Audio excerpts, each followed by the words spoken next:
Jesus girl. Jesus girl. Hey, it's the diary of a Jesus girl. Let the wings of the Spirit of the Lord just swirl. You are in it, but you know you're not a part of this world. And for the swine, you should never cast your pearl. Yes, it's just the diary of a Jesus girl. The diary of a Jesus girl. Welcome to the Diary of a Jesus Girl podcast, where we discuss real-life issues of the committed Christian woman. This podcast will inspire you to love Jesus and impact lives like Jesus. And now it's time for your host, Crystal Day, award-winning author, speaker, and Christian coach. So welcome everyone to another episode of the Diary of a Jesus Girl podcast, where we discuss real-life issues of the committed Christian woman. And again, we are in May. We're continuing our series in May, talking about motherhood, talking about children, and just hoping that persons that listen to this episode in May will just be empowered. They will be inspired. They will just be motivated, I think, by the different stories that we're sharing this month, especially around motherhood and children, and later, don't worry guys, I do have the teen episode coming out at the end of the month, so you definitely want to listen out. They let the teens speak. So this week we are having a conversation around miscarriage, waiting on God for children, fostering, and just trying to be empowered moms, however God has called us to do that. So I have two lovely guests with me today, and you would have known Renee. Welcome, Renee. Thank you. So Renee McLeod and her husband were already guests on the podcast. If you guys remember the couple of series, I leave it in the show notes, so you can definitely go and check out couple up with Renee and Jermaine McDonald. So Renee is back again as a second time guest, and I'm sure she'll be back again because we are going to want to update after today too.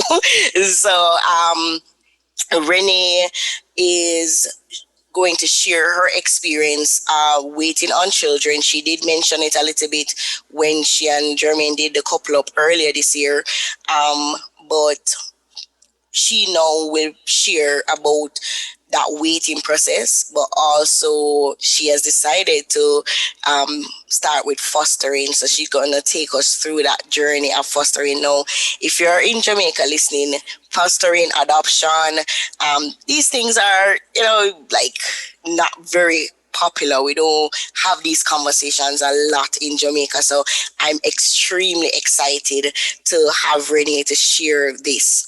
Now, my other guest, Joanna. Welcome, Joanna. She's all the way from Ireland. Yes, Ireland. I got it right. So she's all the way from Ireland. I'm a speaker on her upcoming event, the Empowered Moms, and we'll talk a little bit about that. But welcome to the Diary for Jesus Girl podcast, Joanna. Thank you. All right, so just a little bit about Joanne. She's a success coach for moms, a single mom to her beautiful daughter, Leah, and she spent 17 years working in HR, climbing the ladder of success, that we are all trying to get. And at the start of the pandemic last year, she decided to take a leap and start her own business, coaching business. Now, she has just found extreme joy taking this new leap, and she's just looking forward to helping other mothers to do the same, where they're able to experience the fullness of their lives, no matter where God has called them. And it's just a pleasure again to have you ladies on. So I'm gonna start with Joanna because she's new, and we would have heard Renee testimony of her salvation story. So Joanne, you can start. Thank you. It's lovely to be here. Thank you so much for having me. My journey started, oh my goodness, this journey started well over a year and a half ago. So as Crystal said, I had my daughter when I was 20. She's now 20. And I ran up the corporate ladder, thought it was exactly what I was supposed to do because I didn't want to have that stigmatism of being a single parent, and did everything I could to try and not make that happen, and, worked myself into the ground. And then 2 years ago, I had my second miscarriage and my life fell apart, like completely fell apart. It was 2 years to the day that I had my previous one. I was in a relationship with somebody for 5 years, and I really wanted to be able to have more kiddies, because obviously there was a big gap with Leah, and then obviously when I decided to get into a relationship, and I really, really wanted to have a family, to have that family unit. I'd come from a single parent household myself, and I wanted something I wanted a family unit. And after having 2 miscarriages, it just wasn't going to happen because I was hitting nearly 40. And that was when my journey really started, because my second miscarriage completely floored me. I was nearly 4 months pregnant at the time when I'd had my second miscarriage. And it was just like my whole world caved. And literally that's when I started, going to church. And that was where I found my sanctity, was actually being in the church. It was the first place that I felt that I was safe and that I had people to talk to that understood it, because I found that that's where people went, right? When they wanted to find a little bit of comfort, was that you went to church, and it was quiet as well. There wasn't an awful lot of people around. So you were finding people that were there literally for the same reason that you were.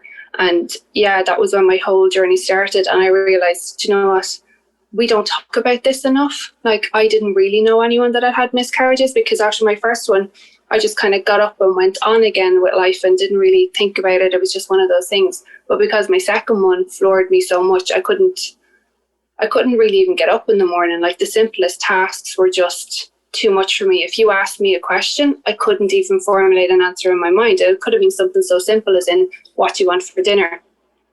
So after that had happened, I was like, do you know what? There's other mums out there definitely that feel like I do, that have literally put their whole life on hold for whether it be a job, whether it be, their family, whatever it is.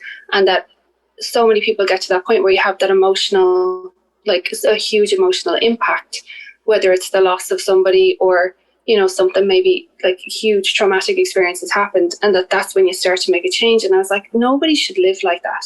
No mums should live like that. And that, we really should be able to fulfill our passion, but we should be able to do it in a way that's aligned with us, that works for us, and that feels good. And it was actually through talking about my miscarriage that all this came about, because I started to meet more people that were like me, that felt the same way that I did, and were afraid to speak about it, right? They were afraid to speak about miscarriages. They were afraid to speak about spirituality. They were afraid to speak about God, because it's not something that you hear so many people talking about. And the more we talk to each other, the more the more it all came out, and the more the empowerment side of it came out, to say that actually this is a movement here. This is a mission. This is something that as mums we can actually come together collectively. And I really found an awful lot of single parents that were in this boat, right? My whole community has nearly turned into a single parent community. That was not what what I started out with the intention to do, but it's where I've ended up. And I'm so grateful, for actually starting to speak out and speak about my story, because I know it's helping other people, but it's also bringing a bigger community together. Well, what I love about the story is that, as I always tell people, like, there's no wrong reason, wrong timing to come to God, right? Like, He's always calling us. He's always there, beckoning us. But most times, or for many people, it's always in that hardest moments of their lives. They realize that the only light that they can see is through Jesus Christ, and that is very encouraging, and I appreciate that. So I'm gonna jump over to Renee. So Renee would have shared, she has been married for 12 years. She and her husband have been together. How long before you got married? 6 years. So overall 19 years together, and they have been trying to have children, and they came out, shared a video, both of them. You can definitely go and check it out on their YouTube channel, Loving the Max, where they share more details. But I want Renee to just share just your experience on your desire to have children. What's the update, what's the that considering infertility among women. And I don't think what I say to people that is funny, because I guess because I grew up in the inner city, like everybody keeps having 2, 3, 4 children. It's like everybody, from teenagers, they're having children. But then what I realized actually when I more like, especially now, I'm hearing the conversations more, and I think especially when it's been exposed to attending, I wouldn't say uptown church, but more middle class families. That's when I start to hear more about women not having children, because I don't remember at that time hearing those kind of conversations, but no. And I have so many persons that I know that is in the struggle, and it's always, it feels when they talk about it in such shame and disappointment, but what I always say is that this has been going on since the Bible days, biblical times, because Sarah, at 100, she's trying to have children, Rachel, she could have children, then Anna, Elizabeth. And so it's not new to us, but there's still some level of taboo-ness when we talk about these things. So Renee, share with us your journey. Yes, thanks, Crystal. So it's important. You hit a lot of points a while ago that I'm glad that you mentioned. So for me, like you, I grew up seeing people getting pregnant, and it was never a second thought. It wasn't, oh, let's plan for this child and then have the child. People just got pregnant and moved on with their lives. And so I expected the same thing would happen. Culturally, we're kind of trained. You get the education, you get the job, you get the husband, you get the children, right? And so subconsciously that expectation was there for me, like most people. And I've always loved children, always loved them, always anticipated and been excited about becoming a mom. And so when Jermaine and I started actively trying for children in 2012, we realized that, boy, nothing was happening. A whole year passed and nothing. I had to do a surgery, a myomectomy, to remove a pretty large fibroid. So we thought, okay, maybe that was the issue. And now that was gone, we should be good. So in 2013, I did that surgery. And we continued trying 6 months after, because of course there's some time for healing, right? So we continued trying after that, and still nothing happened. And so we would have gone through the doctor visits and the fertility clinic visits and being told that, well, you will not conceive naturally. And at the time that we just started, I wasn't saved yet. In 2014 is when I came to Christ, and so I started praying about it at that time. And it was hard. It was hard then, because now I was feeling like God is letting me down. And I started blaming God and saying, boy, God, you made me. Why did you make me this way? Why didn't you make me able to have children? And as we continued, of course, that mindset, I had to repent of that. And that mindset eventually was healed and reversed and all of that. But what we found out during this journey, and of course, like the roller coaster of emotions, some days okay and you're fine. Other days you feel like you don't want to get out of bed. You feel like you don't want to interact with anybody. You don't want to see a pregnant person, But for the most part, for me, I found an outlet for all of my desires to be a mom through loving other people's children. So whether it was Sunday school at church, which I still teach, or it was just babysitting for friends, whatever it was, our home was always the home that kids could come to, because we both have such a love and a heart for them. But what we found that was very important in this, and you touched on it, Crystal, a lot of people are going through this. And when I say a lot, the statistics right now say 1 in 8 couples struggle with fertility. or infertility issues. 1 in 8. That's a lot of people. And it's not always the woman's fault. And let me not use the word fault, because it's really nobody's fault. It's not always an issue on the woman's side. The stats say 1/3 of the time it's the woman, another third of the time it's the man, and the rest of it is either unexplained or it's both persons who have some issue. And it's more common than we realize, but it's not something that is often spoken about openly, because as you said, there's shame. There's that shame that people walk around with.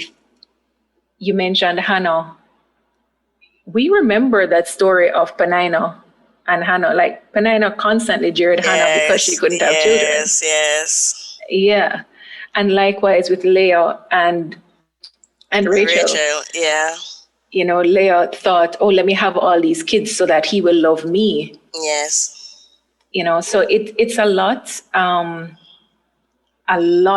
being carried forward to even now, to present day, in terms of guilt and shame about not being able to bear children. Yeah. But the truth of it is that where we are right now is a place in which we are trusting the Lord and his promises. He has said that it will happen. And regardless of what the medical reports say, regardless of what our bodies are doing, there is still hope. We still hope in the Lord, and what he says is ultimate for us. So it is with that posture, with that perspective, because we did go to the IVF route. We did try to go there, but on the table being examined by the doctor, the Lord said to me, "This is not for you." And so I had to get up. I'm not sure what IV means. What? Oh, I'm sorry. In vitro fertilization, IVF, right? Which is basically where the doctors would take my egg and take germane sperm, put them together, and then insert it in my womb. Okay. For conception to take place that way, or implantation to take place. But the Lord said, "No, this is not for you." And I came out of that room and I saw Jermaine, and he said, his spirit is not settled.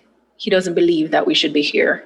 So for me, that was confirmation, right? And I said, okay, we're just going to leave. And so we know that the options are there in terms of assisted fertilization. But as we are right now, the Lord has said that that's not for us. It may change in the future, but right now, that is what he has said, and that's what we're working with. He has released us, though, to foster. All right, so we're gonna talk about the fostering in a few, but I'm loving this conversation, and it's as you mentioned, that I do feel like it's like sometimes when women, like especially now with internet, it's almost like even then when you felt shame, you probably could deal with it by yourself a little bit, but no, it's almost like everybody has an opinion, and because and then years ago we didn't have social media, so when somebody pregnant, you just like, unless you know the person personally, you wouldn't have. But with social media right now, that everybody pregnancy goals, and then these pregnancy shoot, and it's almost like even if you're trying, I probably can't talk about the pregnancy, but I can talk about the marriage part. So as a single woman and waiting on the Lord for a husband, you see everybody engaged, you see all the engagement photos, everybody, and then you're like, I'm trying to deal with this, and this is in my face, trying to. So Johan, I want you to kind of share with us. So you do have a daughter. Tell us a little bit about, what that single mother process has been like for you. And then, of course, you mentioned that no desiring to have children and then experiencing this miscarriage. So take us through a little bit more deeper in that journey. Well, in terms of being a single parent, I suppose I was in college when I had Leah, and I was very driven. So there was never going to be a stopping me to go down that corporate route. Myself and Liz, my daughter's name is Leah, so we broke up when I was pregnant, and he wasn't in her life for up until she was 16. So it was literally just me and her. I'm going to be honest, I actually enjoyed it. I loved having that mother-daughter bond, and we got to do an awful lot of fun stuff. I blocked out what it meant to be a single mum, as in, I hated the idea of the stigmatism around it, and being here in Ireland, but it being a real Catholic country, there was still very much that stigmatism around you're an unmarried mother, you don't have a partner. How are you doing this stuff? So I bought my first house when I was 26, and I was like, oh, but who helped you do that? Like, it was never a case of you could do this on your own as a woman, and as a single parent. So I kind of blocked that out, but I went very tunnel visioned with it. So while I loved having me and Leah on our own, I'll be really honest, I missed out on, say, the family side of life. So that bit of it always kind of tugged at me. And until I met my previous partner, and Leah was 14 when I met him. And after about a year, we decided to start trying for a family. And it happened really quickly, like really, really quickly. And I was like, we're so blessed to have had this happen so quickly. But then very quickly we had the first miscarriage. And like I said earlier, the first one, it didn't really bother me, because I just went, what will be, will be. It obviously wasn't meant to be, we'll go again. And similar to Renee, I had a procedure done where I had to have a big chunk of my cervix removed. So we had to work through that to obviously be able to become pregnant again, to actually hold the pregnancy. So I presumed that was why I lost the first one, so I didn't think too much of it. And then it wasn't until I had my second one, and when I say it floored me, like between... people say to you, I remember being in the hospital with my mother. My mother was with me when I found out I'd miscarried. And I remember her turning around to me instantly, as soon as I found out there was no heartbeat, and saying to me, it obviously wasn't meant to be. The anger that I felt, I was like, how dare you say that to me? Because that's my baby. Like, whether, my baby had a heartbeat and then I lost it. So it was heartbreaking to me. That was grief I had to go through. That was a loss. But I found that people were unintentionally insensitive towards that. As in, they'd say to you, it obviously wasn't meant to be, or you can just go again. But I lost my child. Like, I named both my babies, and I have, we have a little service for them every year, because they're still my children, whether I got to hold them in my arms or not, they're still my babies. But I found that people were unintentionally insensitive to it. And unless they'd been through it, really didn't understand what it meant, to want to have a baby, and then to find out that you get so far and then you miscarry, because you start going through, well, what did I do wrong? Because I loved going to the gym, and I was like, was it my squatting? Was it, my weights that I was lifting? Was it the fact that I was going running? And then you start looking at your food that you were eating, you look at your environment that you're in, and you automatically go inwards and start blaming yourself for, why it didn't happen and what could you have done differently. And my relationship actually ended not long after that, because I found him to be, he wasn't able to be supportive towards me or to himself or the family unit. So that actually broke us, but in a good, this is going to sound strange, but in a good way. It's everything, if you know what I mean. My life broke down, and that was when I got to start to rebuild it up again. I don't wish that for anybody, but I understand why it happened for me, and I'm glad that I was able to build myself back up about it. But I did find that people were unintentionally insensitive. Have I given up on the hope of having more children? No, I have not. No, I have not, because I believe that it's for me. I just don't believe it was for me at that time. Wow. Listen, I don't know how people manage outside of the hope in Christ. Because if you don't have that hope in Christ, like, how do you deal with, as a woman, all of these things? And we're not saying that men don't, feel the emotions of, desiring children or losing children. But I guess because of our motherly nature, and I guess our emotional desire being a little bit more, you wonder, I don't know, how do you, but yeah, thank you, Joanne. Renee, back to you. Take us through now the fostering. You will be led now to foster. So that actually started with my husband and I. We at the start of each year, we go through a process of just seeking the Lord on what our focus should be for the year, where it is that He wants us to go, how He wants us to utilize our time and our gifts and all of that. And of course, the question comes up every single year. We're like, Lord, what's up for children? What's going on with the children's side? And this year, as we were doing that, He said, you can adopt. And we're like, wait, what? You can? What do you mean can? You mean we can or we should? Like, we need some clarity here. So as we continued to press in prayer, eventually it came out as we can adopt, we can foster. And so that kind of just started the ball rolling for us. We have, as you mentioned, a YouTube channel, and we had a friend on who was sharing about the adoption process in Jamaica. It's not very well known because a lot of persons typically don't go the government route to adopt. It's kind of like, oh, I'm having a child, but I can't manage. Can you care for this child for me? So it's kind of that informal adoption that happens a lot locally, right? But our friend came on and she went through the whole formal process of adoption in Jamaica. And through that, after that, it was like, yes, so much confirmation came from that for both of us. We're like, okay, we're going ahead. And so we applied at that time. And everything went so quickly, so quickly. We applied. The following week, they came and did a home visit. And that same week, the following week, they did the interview. So we have to go through an interview process, of course. And then last month, at the end of April, yes, we got the confirmation that we've been approved as foster parents. So as it is right now, we are awaiting placement of a child. In itself, this has been an emotional journey as well, because there is this anticipation of when is this child going to come?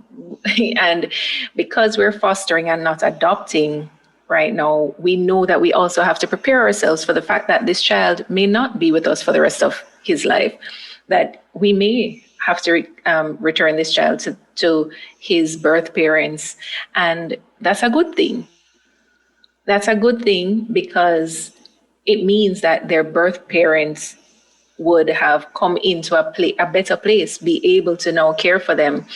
And since we've announced that we're going to be foster parents, a lot of persons have asked the question, how are you going to manage? Why would you do this? Aren't you going to get emotionally attached to the child? And isn't it going to be hard to give them back? And we said, yeah, we'll be emotionally attached to the child or the children. But at the end of the day, this is what the Lord has called us to do. And it is bigger than us. It's bigger than how we feel in the moment. And we will have an opportunity to pour into a child's life through this process, through having them in our home, whether it's for weeks or months or years, whatever that time period is. It's very important. All right, so Renee, so I have a friend that she and her husband had gotten approved for many years to adopt here in Jamaica, and years. I mean, I think more than 4 years passed, and they didn't get a placement, and every year they're trusting. So I think that's probably the big reason why a lot of people don't go the formal route, because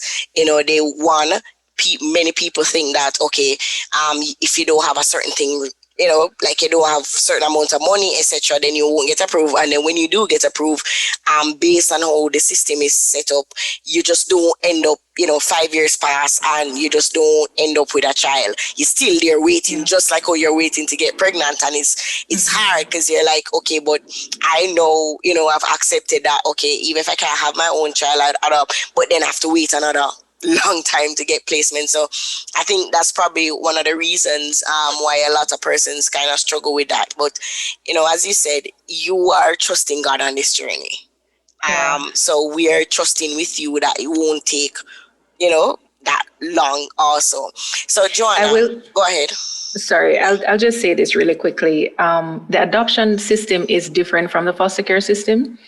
And so foster care usually results in a quicker placement than adoption locally. So I do know several persons as well who have been approved as adoptive parents and haven't received a child in their home. And there are a number of factors that are behind that. But the truth is that we have over 5,000 children in our state care system right now, and they need homes.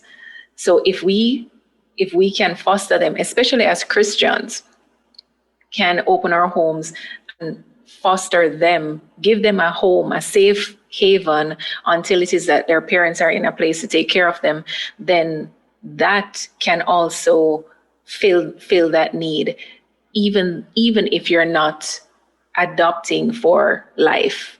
So it is a process, and it does take some time for the individuals as well to get to a place where they can even consider that, because there are persons who say they can't manage the fostering because they don't want to get attached to the child and have to give them back.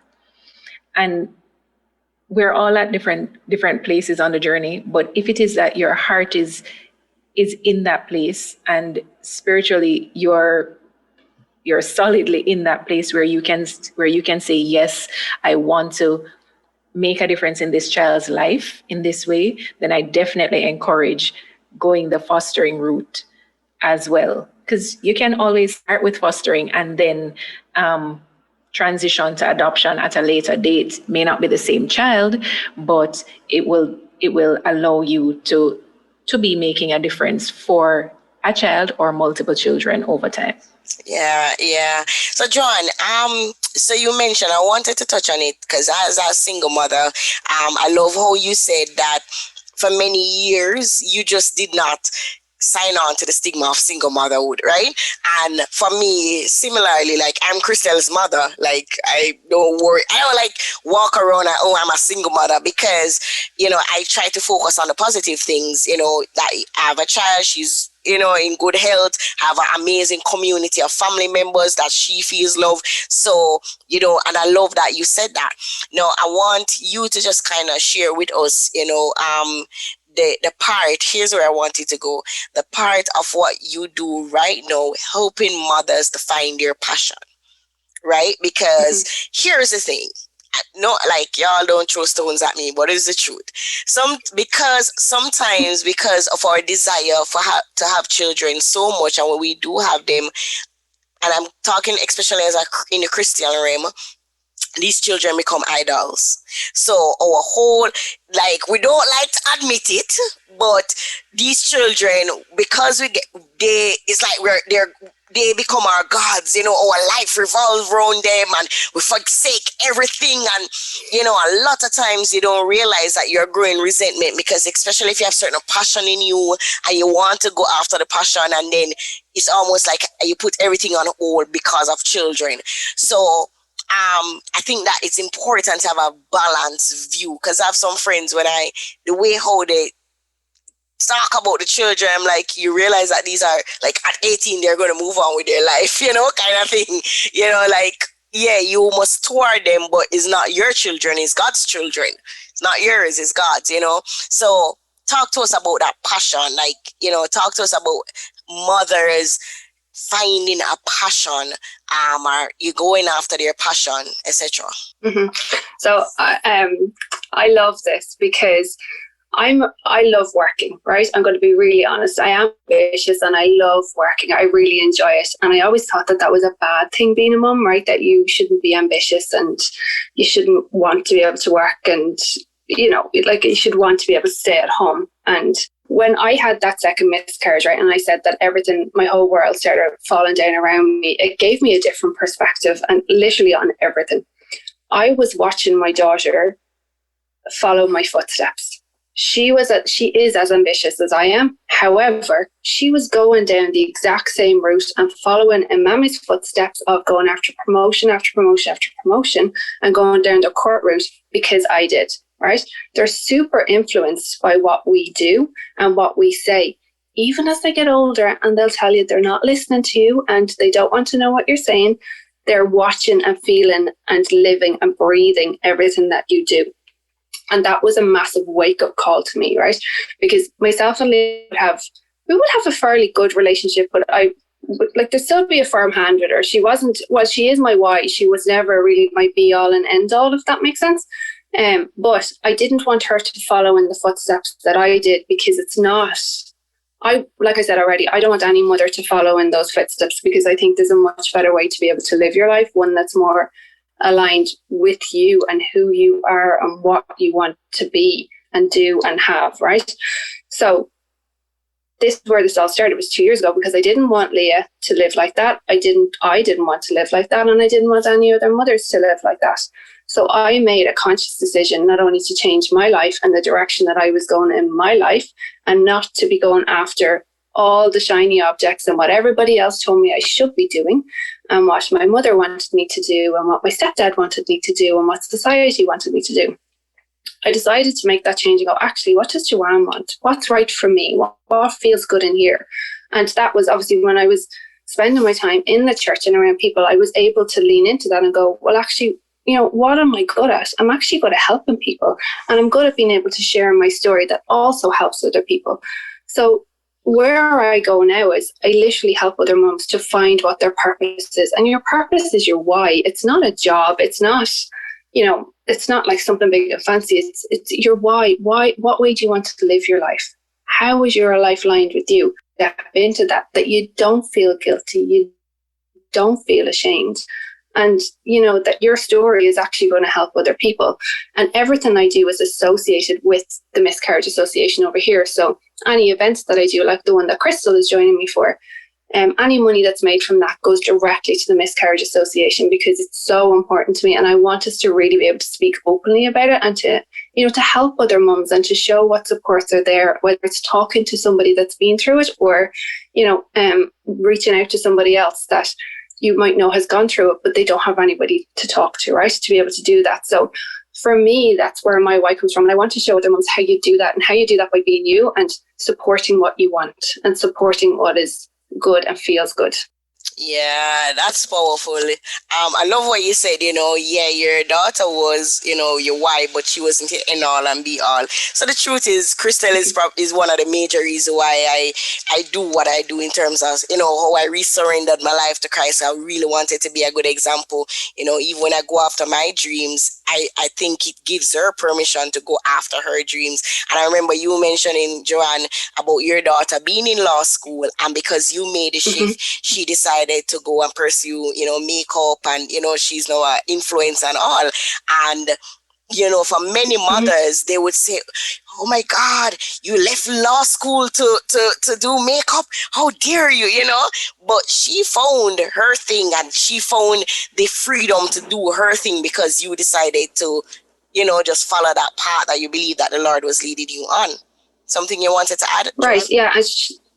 Yeah. She would never have done that if I hadn't have done it. She genuinely wouldn't. And her dad had that reaction, like what you were saying there. I can't believe you did that. You dropped out of college. And it was that whole mentality of, I was like, no, she didn't drop out of college. She made a decision to go after what is right for her, and that makes her feel good. And she shares about my miscarriages on her channel. She talks about like how she's going down her own pathway. She talks about what she learned from what I did, what she learned from her own things that she could have done better. So she's actually helping other people by doing it, by talking openly about it. So yeah, I'm really proud of her. Wow. That is so powerful. So Renee, as we wrap up, I want you to kind of, just as you're led on your heart, to just talk to women that are feeling are going through that emotions of, I want to have a child and it's not happening, right? Take us through, just an encouragement. Just take us through the emotions and just leave them with an encouragement. That's one. And then two, as the foster care ambassador, what message would you share out there? And I want to say, one of the things I saw, so if I honest, one of my biggest dreams is to adopt children. Even though I probably would have more, but I always want to adopt. And I think it's because for many years growing up, I used to see my mom. I mean, we were so poor, but she still kept everybody, like every child she met that could not afford to go to school or something, or their parents treat them bad, she'll always bring them in the home. And I used to be very angry because I'm like, we barely can find food to eat, and you're bringing another mouth in the house. And she's like, and she's always just so empathetic. And I always say, I will never do that. And look at me now, right? I adopted an 18-year-old, that is now family, and I just... yeah, it's funny, but I always desire to adopt or, as you said, foster, because we should be the hands of Christ out there. That's just the truth. And if you can afford it, if you can provide a stable, God-fearing home, even if it's just for a temporary season. So I am like, when I'm saying kudos to you and Jermaine for doing this, you wouldn't even know how happy I really am to see that you guys, is something that I've always advocate for, and to see you guys do it, I'm so happy. So I just wanted to say congratulations for just being the hands of Christ, by just taking this step to foster other children. And it's not other people's children, it's God's children. Like, until we see that shift to say we're not adopting other people's children, we're adopting God's children, like how we are God's children. So we're all connected through the blood of Jesus Christ. So I'm thank you on behalf of that child that would come. So go ahead. Thank you for that support, Crystal. It really means a lot. So the encouragement, first of all, to the mothers who are waiting, those who are waiting on God for their children, I would say, seek first the kingdom of God, and all other things will be added unto you. That scripture has grounded me, and it has held me for a long time, because it is something that you see true. Like, you can we literally live it. The more we put God first, the more we focus on him, the more we see him taking care of what we consider our business. And he's infinitely faithful. He never stops being faithful. And if he has promised it, he will do it. So you raised it earlier, Crystal, about, children, and a part of the process of waiting is that preparation to truly be in the right state of mind and having the right heart posture towards what that gift will be. Children are a blessing, and they're meant to be a blessing to your life, but they're not meant to take the place of God.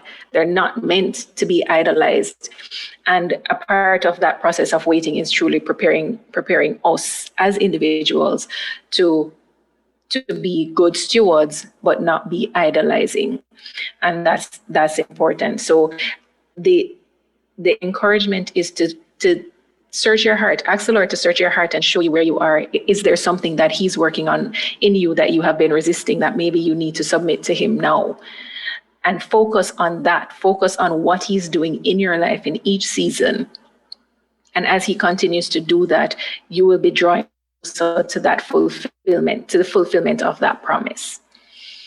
On the foster care side of things, as you mentioned, Crystal, I am a foster care ambassador for the child by Family Life Ministries here in Jamaica. And that program is affiliated with the Child Protection and Family Services Agency, where all of our adoptions and foster care applications have to go. But what For the Child does is it provides Christian grounding, right? And it also provides additional support monetarily, as well as support through counseling for the parents, as well as the children who are coming into this foster care situation. Because it's not simple. It sounds nice and fun and, how to do it. But the truth is that it is a difficult thing, because these children who are in the homes are hurting. They're hurting and they're broken, and they need help. They need a home, and they need a lot of love and a lot of patience and a lot of care, because they're coming from situations of abuse or neglect, or just being abandoned or rejected in other ways. So it is important to have that counseling available, and to be able to provide your whole self in this situation, to be able to help the children through whatever stage they're in. And so I would say, don't focus too much on how much money you think you have. You said it, that your mom did it on very little. And it can be done on less than we think. Children do a lot, but more than anything, they need love. And so if you have that to give, I think it is worth pursuing. And For the Child is, as I said, a Christian organization. So if you are a Christian, and if you have a heart for children, then absolutely I would encourage you to pray on it and consider fostering a child today. Thank you. Or adopting. And one of the things I would show, because I remember there is this teen girl I went to speak at one of these girls' home, and there's this particular girl that I just felt very drawn to. And I remember, every now and then, once I came home and told my mother, she's like, we need to go and visit her. And every holiday we'd buy stuff and go. And then we were told by them that we could take her home. She was about 14, 15 at the time. We could take her home with us for the Christmas. So she came and spent Christmas with us, and we are drawn to teenagers more. I'm drawn to teenagers more than the babies. I'm sorry. Like, I'm the the teenager, like, send them come. The babies, not quite sure. But for somebody that's listening, that's something that you can consider too. If you really want, if you're a single woman that really want to, just give, there are a lot of girls in girls' homes that you can even just go and visit. Every month you take them and, you talk to them. Like, again, this is just our way of sharing Jesus practically in the world, just sharing the love of Christ. Because as Renee says, there's so many young people, so many children, teenagers that are going through rejection, been through abuse. Homeless, poverty, and end up in these state homes. And I can tell you, just sharing the love, just, visiting them, just letting them know that they're still loved and they're still valuable will you would even imagine how you can change somebody's life by reminding them. So we want to share that. So for you, Joanne, just tell us about your upcoming event, what's it about? I'll leave the show notes in that they can, it's Empowered Mom, but tell us, what made you decide to do this, and, how persons can join this conference. Also, I want you to kind of share with a woman that have gone through miscarriage, because the truth is, we don't wear our scars. You would you could not have looked at Joanne and said, oh, she would have gone through two miscarriage, and that's the beauty about you can live this life out, and people just don't know. So we don't know who is listening, and we don't know what they have gone through. So I'm going to trust that there's somebody that's listening that has had a miscarriage, or they might listen after they have listened to this podcast, they go through a miscarriage. So, send some encouragement their way. Mm-hmm. So, well, in terms of the miscarriage, because this is something that is really close to my heart, I would say if there's anybody that has gone through one, or, God forbid, if you go through one in the future, that, reach out to people, reach out to somebody that has gone through it, because nobody will understand it like somebody that has gone through it. And the support is just incredible from the community of people around you, and use it. Everybody is there and wants to be able to share the love and support with you. It's necessary. It's you're not meant to go through this on your own. We're meant to walk through it together. So I would definitely say reach out. You can reach out to me. I'm happy to talk to anybody about it at all. It's not something to be ashamed of, or think that it's something small or something that you should just get over. It's not. It's children are such a joyous thing, and if you've gone through any sort of a loss at all, it's real for you.